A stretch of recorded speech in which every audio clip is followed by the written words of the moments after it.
de l'Afrique qui nous regardent en direct et d'autres pays à cause de la technologie aujourd'hui, pourquoi pas l'utiliser pour le Seigneur? L'ennemi l'utilise assez pour son but à lui. Pourquoi que nous, on ne l'utilisera pas pour faire connaître le Seigneur? Hein? Hier, on a eu cette conférence, puis qu'est-ce que je remarquais? C'était comment que Dieu veut améliorer la vie de ses enfants. Le Seigneur est fidèle, il nous a donné des promesses, et puis il revient bientôt. Y en a-tu qui ont lu le journal, le 24 heures? Connaissez-vous ça, le journal 24 heures? Tu connais Manon? Dans le métro de Montréal, ça en est plein. À Montréal, dans les centres d'achat, c'est gratuit. Il y avait un article, c'est la semaine passée, ça disait, êtes-vous prêt pour vous faire insérer la puce qui s'en vient dans le monde? Et puis l'article disait que présentement, en Suisse, il y a au-dessus de 8000 personnes qui se sont fait insérer la puce électronique dans la main. Et là, ils vendaient comment que c'était extraordinaire pour acheter des choses. Tu n'as plus besoin d'avoir de carte sur toi. Tu n'as plus besoin tu peux acheter n'importe quoi, tu présentes ta main. Et puis, ils vantaient ça. Et quand j'ai su ça, j'ai dit, c'est un frère qui est venu me voir. Il dit, Ghislain, faut que tu lises ça, faut que tu regardes ça. Hein. J'ai dit, mère, frères et sœurs, on est proche de la venue du Seigneur. On ne sait pas quand est-ce. Mais bon sang, quand ma femme fait des tartes aux pommes, ça sent bon. Comprends-tu? Puis quand que je lis des affaires de même, je dis, mes amis, le Seigneur est proche. Amen. Et quand on parle du Seigneur, sa venue est proche, on regarde et on sait que Dieu veut nous améliorer. Et ce matin, on va regarder, frères et sœurs, comment que Dieu veut nous améliorer. Mais il faut toujours garder dans notre cœur le fait qu'on a toujours le choix avec le Seigneur. On n'est pas des robots. Dieu nous a pas créés, frères et sœurs, comme des petites marionnettes, puis il dit, non. Dieu nous a créés des agents libres de choisir sa bénédiction ou de simplement dire, non, ça c'est trop pour moi, là, je le veux pas. Et ce matin, on va regarder, j'aimerais qu'on tourne dans Nombre au chapitre 13. On va lire des versets que je pense qu'on est habitué parce que, vous savez, dans Corinthiens et dans Romains, ça dit, ce qui est arrivé à la nation d'Israël est arrivé pour nous servir d'exemple, de modèle, de type pour notre vie à nous. Et ici, dans Nombre, on voit la nation d'Israël qui ont été délivrés de l'esclavage de l'Égypte. Ils ont vu comment que Dieu, par sa main de force et de puissance, a ouvert la mer Rouge. Et là, ils sont rendus en face de la terre promise, l'endroit où ce que Dieu a dit qui était pour les améliorer au maximum. Et il y a une image là-dedans, frères et sœurs. Vous et moi, on a été délivrés de notre Égypte spirituelle où ce qu'on était esclaves du péché. Et à un moment donné, on a vu que Dieu a séparé les ténèbres de la lumière dans notre vie où ce que nos yeux spirituels se sont ouverts. Et on a commencé à prendre la parole de Dieu pour nous, pour grandir et connaître de plus en plus le Seigneur et à rechercher sa présence. On a vu dans la parole que Dieu nous demandait de se réunir en Église et on a cherché un endroit où ce qu'on pouvait grandir dans la parole de Dieu avec des frères et sœurs que l'amour de Dieu déborde et on s'est réunis ensemble. Et à un moment donné, on a vu que la parole de Dieu, le Saint-Esprit veut nous améliorer pour que nous ayons une vie qui resplendit la grâce de Dieu et qui resplendit la personne du Seigneur Jésus-Christ dans notre caractère plus que d'autres choses. Et ici, Israël est rendu à la frontière de la terre promise. Et on va lire quelques versets. On va en lire plusieurs, on ne lira pas toutes, mais suivez-moi, je vais nommer les versets à mesure qu'on va. Dans Nombre au chapitre 13, verset 1, ça dit que l'Éternel parla à Moïse et dit, « Envoie des hommes pour explorer le pays de Canaan, que je donne aux enfants d'Israël. Tu enverras un homme de chaque tribu de leur père, tous seront des principaux d'entre eux. » Moïse les envoya du désert de Paran d'après l'ordre de l'Éternel. Et là, il nomme les hommes qu'il envoie. Et au verset 18, il dit, « Vous verrez le pays, ce qu'il est, et le peuple qui l'habite, s'il est fort ou faible, s'il en est petit ou en grand nombre, et ce qu'est le pays où il habite, s'il est bon ou mauvais. Ce que sont les villes où ils habitent, si elles sont ouvertes et fortifiées. Ce qu'est le terrain, s'il est gras ou maigre, s'il y a des arbres ou s'il y en a point. Ayez bon courage et prenez des fruits du pays. » C'était le temps des premiers raisins. Ils montèrent et explorèrent le pays, depuis le désert de Tsin jusqu'à Rehob sur le chemin de Hamath. Ils montèrent par le Midi, ils allèrent jusqu'à Hébron, où étaient Aïman, Shushaï et Talmaï, enfants d'Anak. Hébron a été bâti 7 ans avant Tsoan en Égypte. Ils arrivèrent jusqu'à la vallée d'Ashcol, où ils coupèrent une branche de vigne avec une grappe de raisin. Ils portèrent à 2 au moyen d'une perche. Ils prirent aussi des grenades et des figues. Et on donna à la vallée d'Ashcol, à cause de la grappe que les enfants d'Israël y coupèrent. Ils furent de retour de l'exploration du pays au bout de 40 jours. Penchons nos têtes. Seigneur, on veut te dire merci pour ta parole, Seigneur. Seigneur, on veut te dire merci. Toi, tu connais les cœurs, Seigneur. Tu connais, Seigneur Jésus, ce que ta parole peut faire dans le cœur d'un enfant de Dieu, dans le cœur d'une personne. Et ma prière ce matin, frères et sœurs, devant l'Éternel, c'est que, Seigneur, tu puisses travailler les cœurs de tes enfants pour qu'ils puissent désirer s'améliorer, pour refléter encore plus la personne du Seigneur Jésus-Christ dans leur caractère et dans leur vie.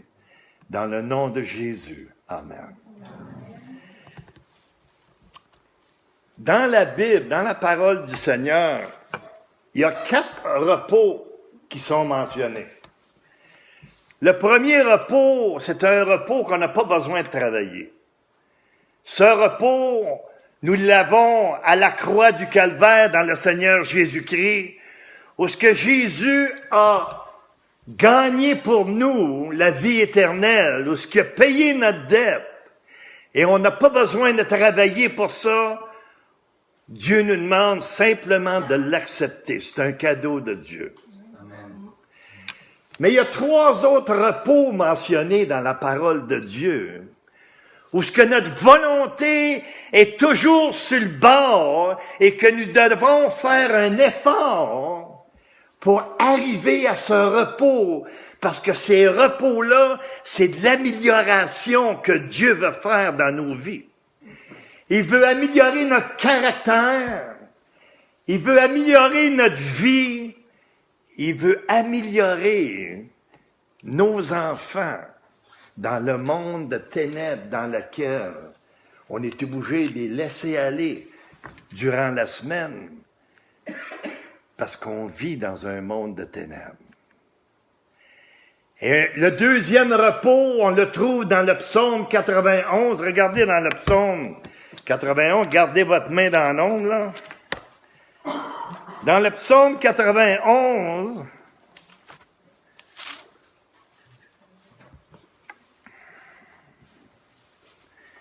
au verset 1, ça nous dit, « Celui qui demeure sous l'abri du Très-Haut repose à l'ombre du Tout-Puissant. » Et au verset 3, il dit, « C'est lui qui te délivre du filet de l'oiseleur et de ce ravage. » Ici, ce repos, frères et sœurs, pour demeurer sous l'abri du Très-Haut, à l'ombre du Tout-Puissant, ça veut dire une personne, un croyant, que dans son cœur, il veut tellement s'approcher de son Créateur et de vivre à chaque moment sa présence, où ce qu'il soit.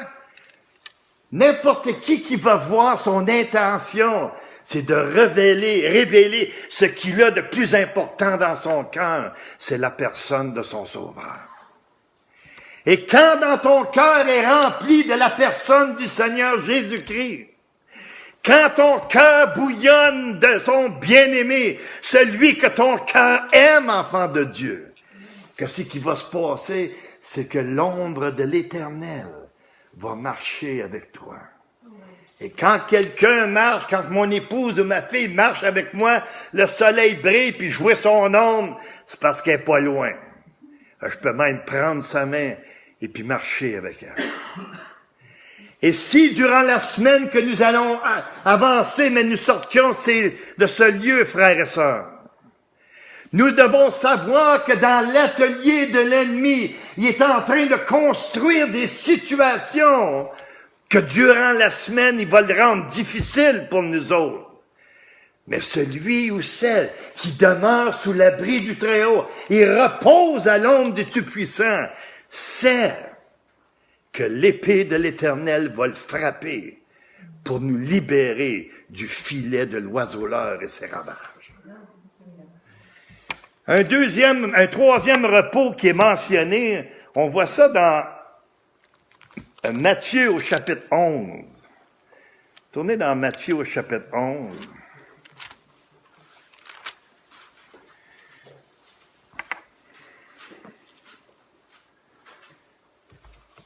On va lire à partir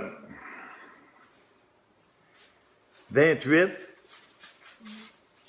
Ça dit, « Venez à moi, vous qui êtes fatigués et chargés, et je vous donnerai du repos. Prenez mon joug sur vous et recevez mes instructions, car je suis doux et humble de cœur, et vous trouverez le repos pour vos âmes. » Ici, frères et sœurs, le repos que le Seigneur nous mentionne, c'est un repos loin de l'anxiété. Vous savez, la vie, des fois, ça peut être très difficile. Des fois, la vie, ça nous amène dans des points d'interrogation.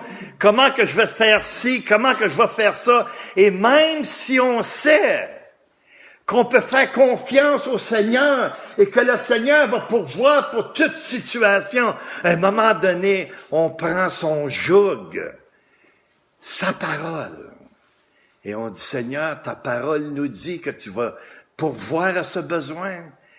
Et le Seigneur est fidèle, à un moment donné, il va pourvoir aux besoins. Cette semaine, c'est la semaine passée, je pense. Je m'en allais à l'ouvrage, je regardais le gaz, puis chaque station que je passais, c'était marqué 1,50.5, 1,50.9. Il dit, mes amis, j'ai-tu assez de gaz pour m'en revenir, tu sais? Mais j'ai dit, Seigneur, je prends ton joug. Tu me dis, je vais pourvoir, puis tu vas pourvoir. Et puis, il va vous dire une affaire, je suis revenu le soir, puis à ma grande surprise, ça n'a pas baissé. Il dit, qu'est-ce qui s'est passé? Y a-t-il quelque chose de pas correct, comprends-tu? Mais mon aiguille n'a pas baissé. Et j'arrive à la maison, puis mon épouse, comme toujours, qu'elle est charmante, elle m'avait envoyé un petit peu d'argent pour que je puisse arriver, puis pourvoir aux besoins. Le Seigneur m'avait donné son jaune, et quand je l'ai pris, j'ai dit, wow, quel repos! Quel repos! Quel céleste repos! De savoir que quoi que je peux vivre, à un moment donné, le Seigneur pourvoit. Il va pourvoir d'une manière, des fois, qu'on s'attend le moins de savoir comment. Mais c'est un repos. Et le dernier repos, frères et sœurs, on le voit dans Hébreux au chapitre 4. Hébreux au chapitre 4. Ceux qui ont étudié à l'école biblique ou dans les universités bibliques, ils vont voir que c'est pas Paul qui a écrit l'Épître aux Hébreux.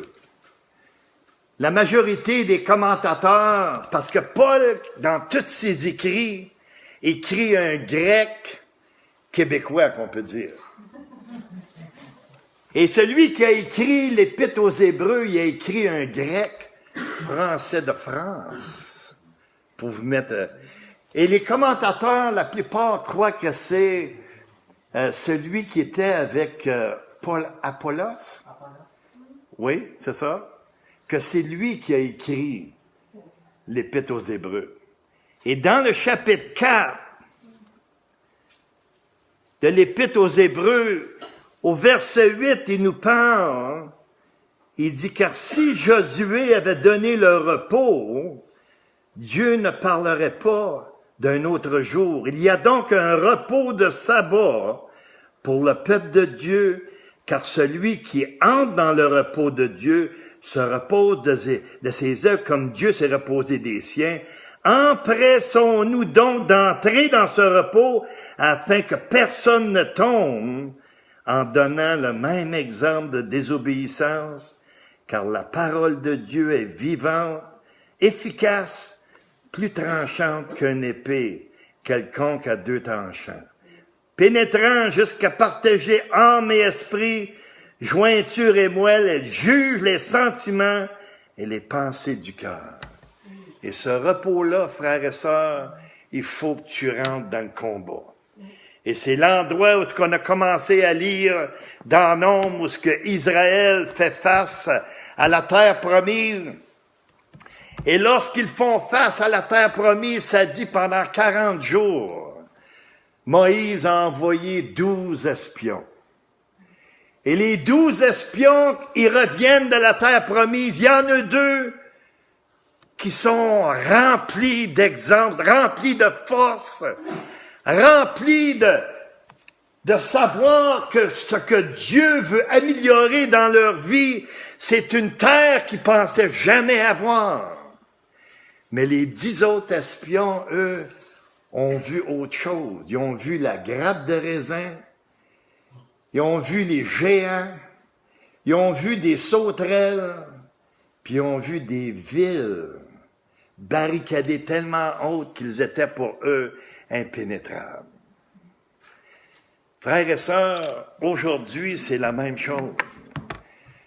Aujourd'hui, le Seigneur veut améliorer chaque personne qui vient à lui. Et tout le temps de votre vie chrétienne, vous allez faire face à ces 2 catégories d'espions-là.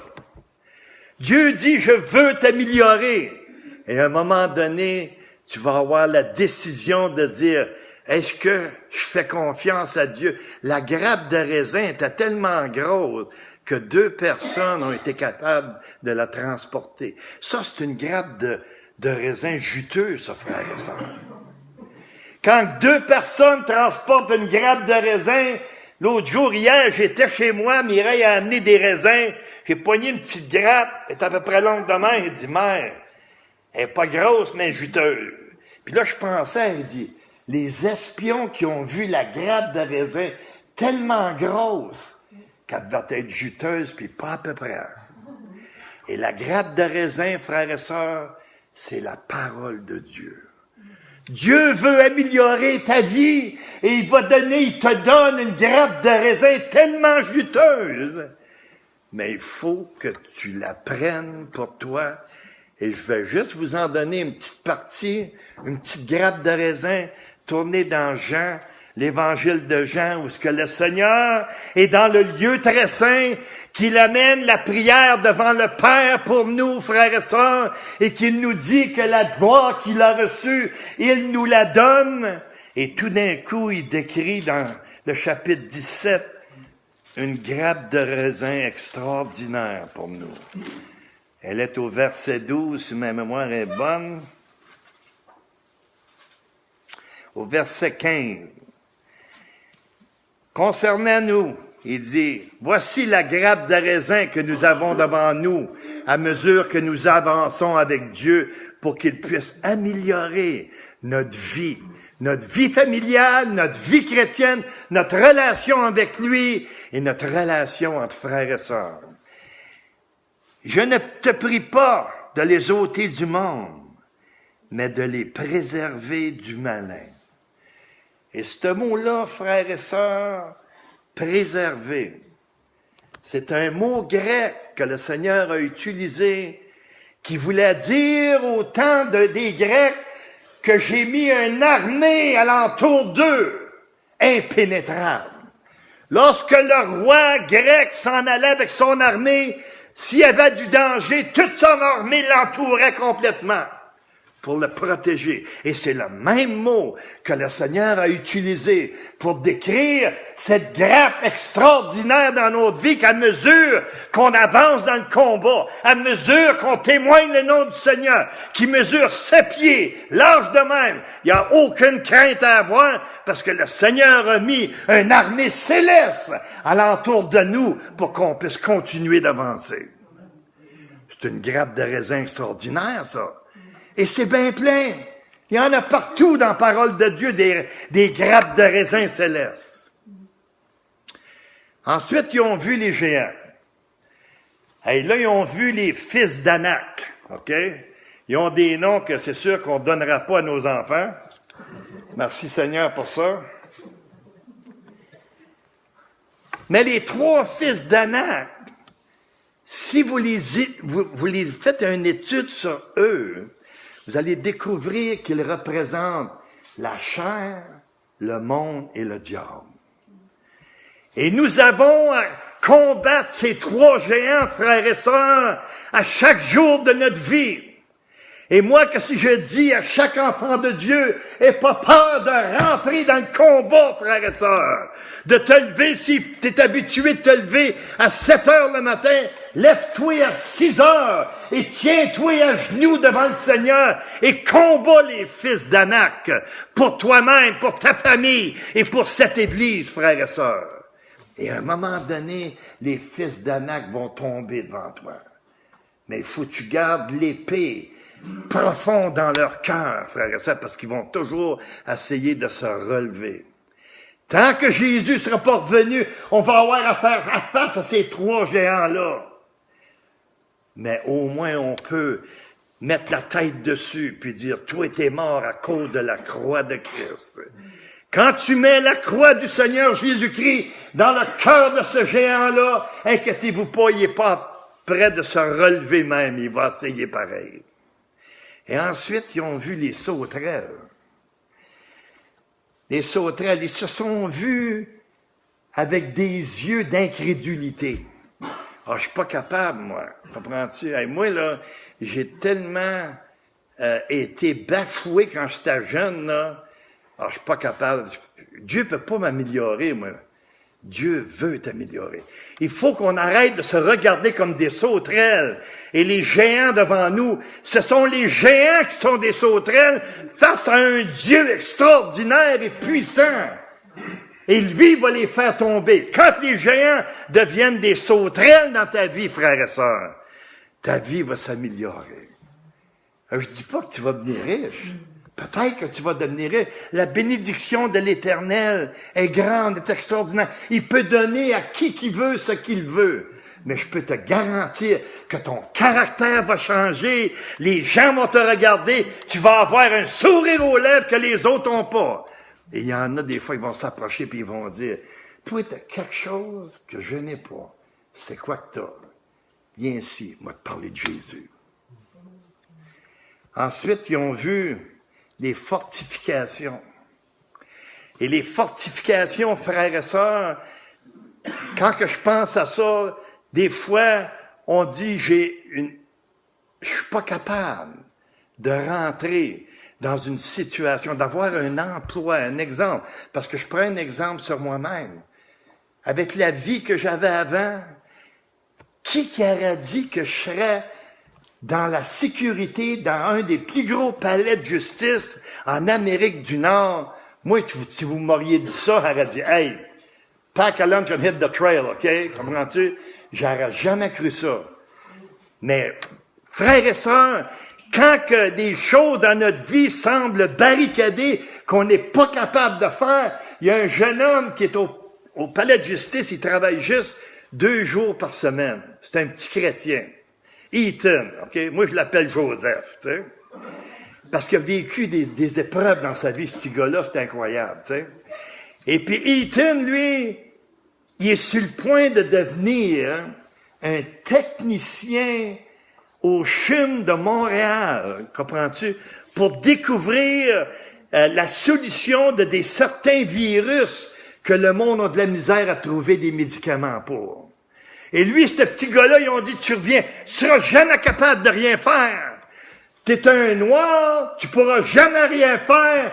Lui, il a dit, je suis un chrétien, mon Dieu va me faire avancer, et puis vous n'avez pas de raison de dire des questions raciales.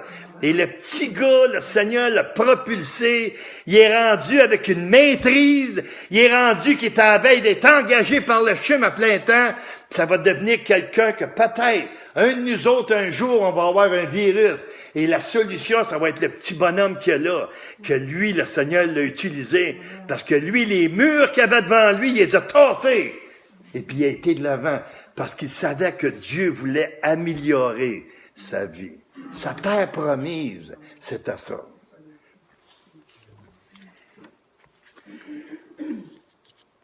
Vous savez, à quelle heure qui est? 11 heures. Ouf.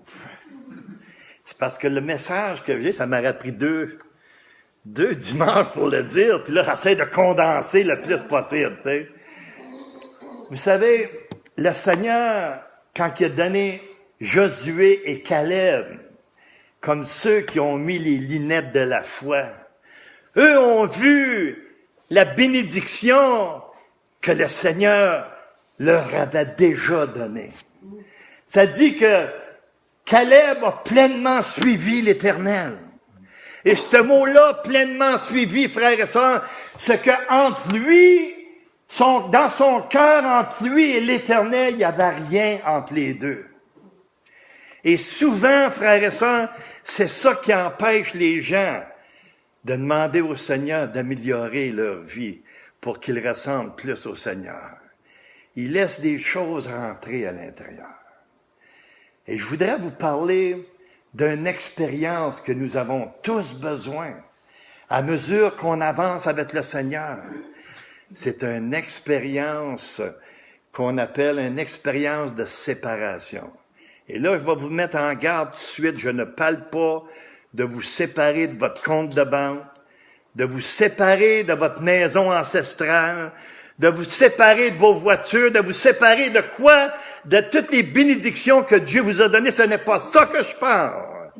Mais je parle d'une expérience vivante avec le Seigneur, où ce que dans votre cœur, vous allez crier au Seigneur qu'il n'y ait rien qui puisse venir entre lui et vous, pour que le fruit de son caractère puisse se déverser sur votre caractère, pour que la vieille personne que vous êtes, pas physiquement, mais à l'intérieur, la croix puisse rentrer et que vous dégagez une bonne odeur de vie, un parfum de vie pour l'Éternel. Vous savez, il y a une place où ce que ça dit dans Deutéronome 32, où ce que le Seigneur, il parle concernant les aigles. Et vous savez, j'ai pris Napoléon, écoute, Napoléon, c'était pas le meilleur gars qu'il y a eu sur la terre, là, OK? Mais il a dit quelque chose à un moment donné. Il a dit, conquérir a fait de moi ce que je suis. Et continuer de conquérir doit me maintenir conquérant. On est appelé à conquérir. On est appelé à aller de l'avant. Et il y a beaucoup de chrétiens qui restent ces bancs d'à côté. Ils veulent pas s'impliquer dans le combat. Ils veulent pas s'impliquer devant le Seigneur. Au pire encore, ils vont donner le syndrome des témoins de Jéhovah.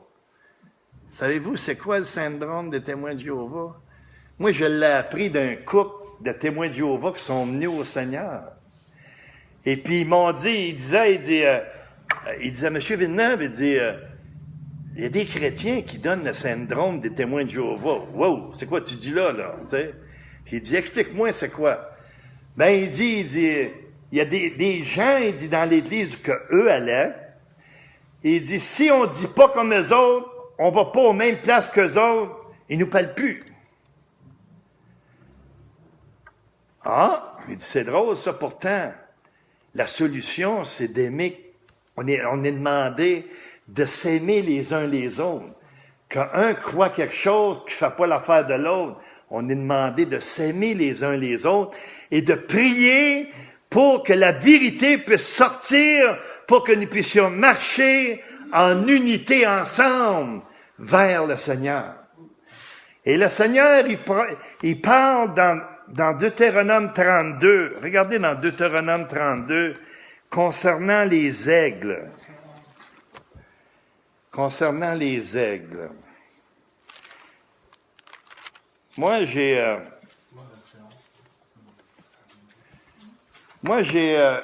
quand j'étais à Victoria,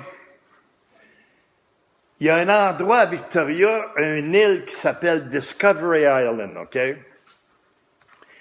Discovery Island, c'est l'endroit où ce que les aigles à tête blanche, il y en a des centaines, ils font leur nid sur les récifs, tu les vois, tu vas avec des longues vues, en canot, tu peux faire suivre les petites rivières qu'il y a dans l'île, et il y en a, puis tu vois des choses extraordinaires.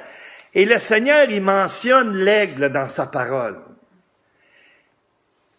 Dans le chapitre 32, il dit, « Car la portion de l'Éternel, c'est son peuple. » Et au verset 11, il dit, « Pareil à l'aigle qui éveille sa couvée, voltille sur ses petits, déploie ses ailes, les prend, les porte sur ses plumes.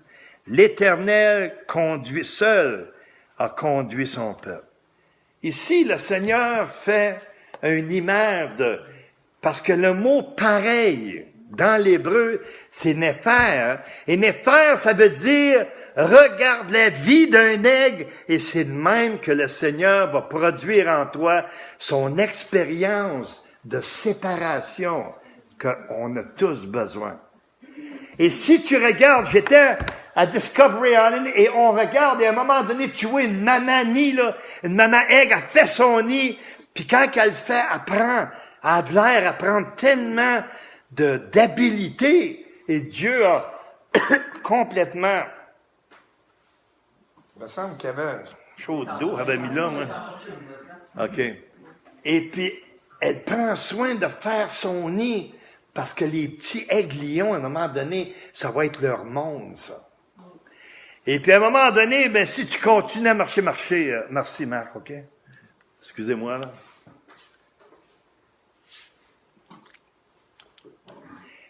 Et si tu continues, tu vas voir, à un moment donné, les petits aiglons, la mère est sur le bord du nid, puis on dirait qu'elle est enragée, les plumes, ça vole, comprends-tu? Là, les petits, ils se mettent direct sur le bord du nez, t'as de l'air, ils se parlent entre eux autres, ils ont de l'air à dire, « Hey, ma mère est rendue folle, comprends-tu?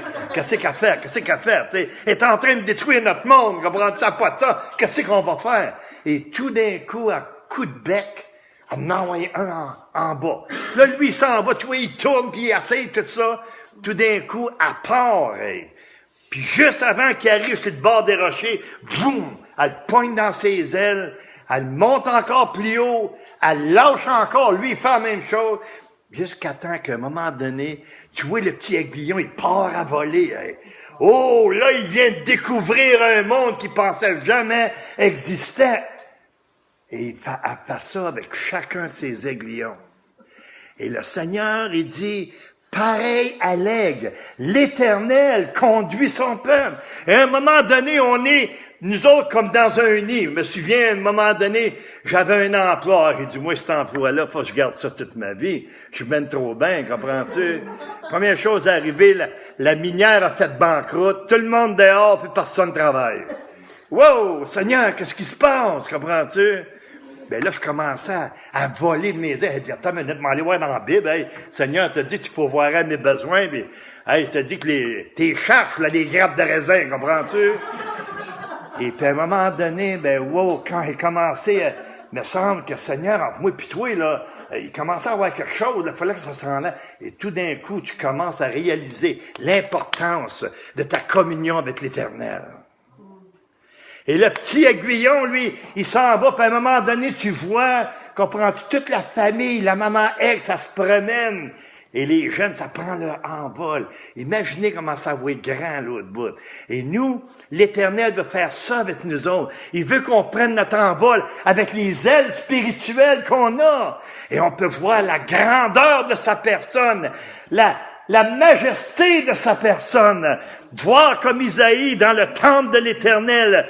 Oh, il a vu le Seigneur. Et quand il a vu le Seigneur, qu'est-ce qu'il dit? Oh, je suis un homme impur. Et tout d'un coup, il a sauté sur le charbon ardent qui est la croix de Christ.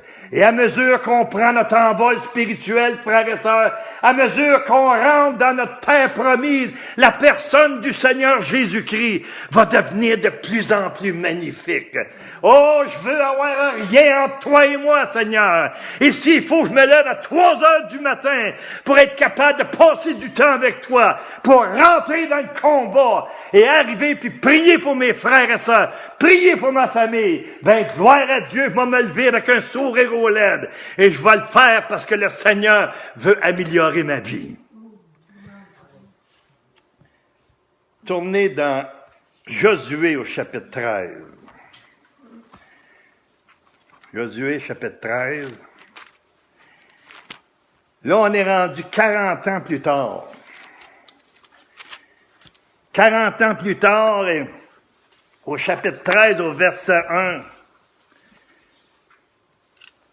ça dit que Josué était vieux, avancé en âge. Et l'Éternel lui dit, hey, c'est pas le voisin qui a dit ça, c'est l'Éternel lui dit, t'es devenu vieux.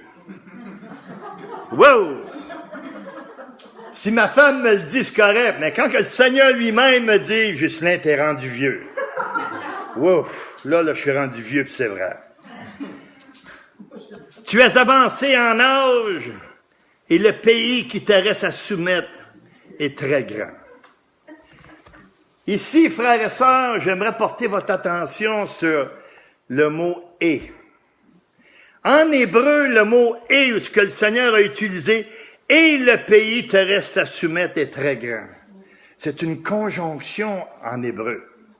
Ça veut dire que Josué, t'es vieux, et parce que t'es vieux, c'est pour ça que t'es capable de conquérir le reste qui reste à conquérir. Et frères et sœurs, à mesure qu'on avance en âge, souvenons-nous que l'âge qu'on est rendu, c'est exactement cet âge-là que le Seigneur nous a formés pour qu'on puisse conquérir le territoire qui reste à conquérir. Et on va conquérir jusqu'à temps qu'on n'ait plus de souffle dans nos narines, frères et sœurs, jusqu'à temps qu'on va se réveiller dans la présence de Dieu. Moi, je suis pas fort ces rêves, OK? Écoutez, là, tu sais, je suis sérieux, je suis pas fort là-dessus.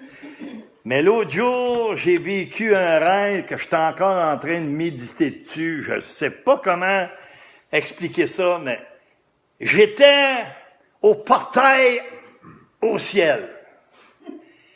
Et là, je me voyais. Puis là, toujours bien, il y avait quelqu'un qui disait, un tel s'en vient. Là, wow, toute la famille et tous ceux qui avaient été sauvés par le témoignage de cette personne-là, tout d'un coup, il était drette là, puis là, il la regardait. Et on voyait des messieurs âgés, tout plissés, comprends-tu? Et à mesure qu'ils rentraient dans le portail du ciel, ils devenaient jeunes. Il devenait tellement, wow, hey, j'en revenais pas. Il y en a un que j'ai vu dans mon rêve, il est rentré, il avait pas de bras, hey. Quand il y a plus qu'il avançait, qu'il rentrait, les bras, ils poussaient. Puis là, il criait gloire au Seigneur et ainsi de suite. Je me suis réveillé, hey, j'étais dans mon lit. Wow! Il dit, Seigneur, il dit, s'il faut que ça s'aille demain, ça va être assez intéressant, merci. Mais frères et sœurs, qu'est-ce que je veux vous laisser savoir, c'est que quand vous lirez de la terre promise, quand vous lirez de la terre promise à Israël, souvenez-vous que cette terre promise à vous et moi, c'est l'amélioration dans votre vie, de toutes les façades de votre vie. Votre caractère, votre présentation, quoi que ce soit, c'est ça que l'Esprit de Dieu veut faire. Et à un moment donné, mais qu'on rentre dans le portail du ciel, frères et sœurs, on va ressembler à Jésus, le Saint d'Israël, parce qu'on va être fait comme lui. Fait que penchons nos têtes. S'il y en a ici qui ont vous ne demande pas d'écrire, vous avez des besoins personnels, le Seigneur les connaît. Je vais vous demander de lever la main parce que moi, durant la semaine, je vais prier le Seigneur pour vous, pour ses besoins. Il y en a-tu qui ont des besoins de quelque chose? Merci ma sœur, merci ma sœur. Merci ma sœur. D'une manière ou d'une autre, je vais prier pour vous autres pareils, ceux qui n'ont pas de besoin, parce que je sais que vous allez marcher dans des situations que le diable est en train de vous préparer, comprenez-vous? Il va essayer de vous faire peur pour ne pas voir la grappe de raisin que Dieu a mis dans votre vie. Seigneur, on veut te remercier, Seigneur, pour ta parole. Seigneur, on te demande de bénir les frères et sœurs, les sœurs, Seigneur, qui ont levé leurs mains, Seigneur. Tu connais leurs besoins, Père éternel. Je te prie, Père céleste, dans le nom du Seigneur Jésus-Christ, d'intervenir dans ces besoins, Seigneur, d'amener la solution, Seigneur Jésus, et surtout de les protéger lorsqu'ils ont besoin d'être protégés. Et ceux qui n'ont pas levé leurs mains, mais qui ont des besoins pareils, Seigneur, on te demande d'intervenir dans leur vie. On te demande, Seigneur, de les remplir de ton esprit. On te demande, Seigneur Jésus, de leur donner la victoire où ce que la victoire est demandée dans leur vie. On te prie, Père Céleste. Bénis chacun de nous. Protège les enfants, protège les ados, Seigneur. Fais-nous du bien, Seigneur, durant cette semaine. On te prie dans le nom précieux du Seigneur Jésus-Christ. Amen.